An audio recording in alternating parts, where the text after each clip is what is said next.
বিশ্বসেরা হলেও যদি দেশের জন্য কিছু করতে না পারো তবে জন্ম বৃথা।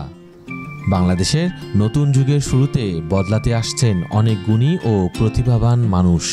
তাদের মধ্যে একজন হচ্ছেন আশিক চৌধুরী। তবে শুধু তিনি নন, আরও অনেক বাংলাদেশি আছেন যারা দেশে ফিরলে বদলে যেতে পারে আমাদের প্রিয় বাংলাদেশ। বাংলাদেশের জন্য তাদের অবদান শুধু অনুপ্রেরণা নয়, বরং একটি নতুন স্বপ্নের দিগন্ত উন্মোচন করে। আশিক চৌধুরীর মতো আরও অনেক বিশ্বসেরা সন্তানরা যদি এগিয়ে আসেন, তাহলে অচিরেই বদলে যাবে বাংলাদেশ। মনে আছে সেই অমর উক্তি, যাও বিদেশে দক্ষতা অর্জন করো বিশ্বের সর্বোচ্চ পর্যায়ে, কিন্তু ফিরে এসো বিজয়ের বেশে। আজকের প্রতিবেদনে আমরা জানাবো কারা সেই বিশ্বজয়ী বাংলাদেশি। তেমনি একজন সালমান খান, শিক্ষায় এক নতুন বিপ্লব। বাংলাদেশি বংশোদ্ভূত সালমান খান MIT ও হার্ভার্ড বিশ্ববিদ্যালয়ে পড়াশোনা শেষ করে 2006 সালে প্রতিষ্ঠা করেন খান একাডেমি।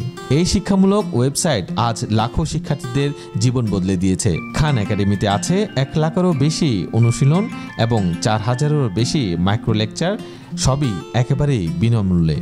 বিশ্বের যে কোনো প্রান্ত থেকে শিক্ষার্থীরা এই সাইটে পড়াশোনা করতে পারে। তার তৈরি শিক্ষা বিপ্লব বাংলাদেশেও ইতিমধ্যে ছড়িয়ে পড়েছে।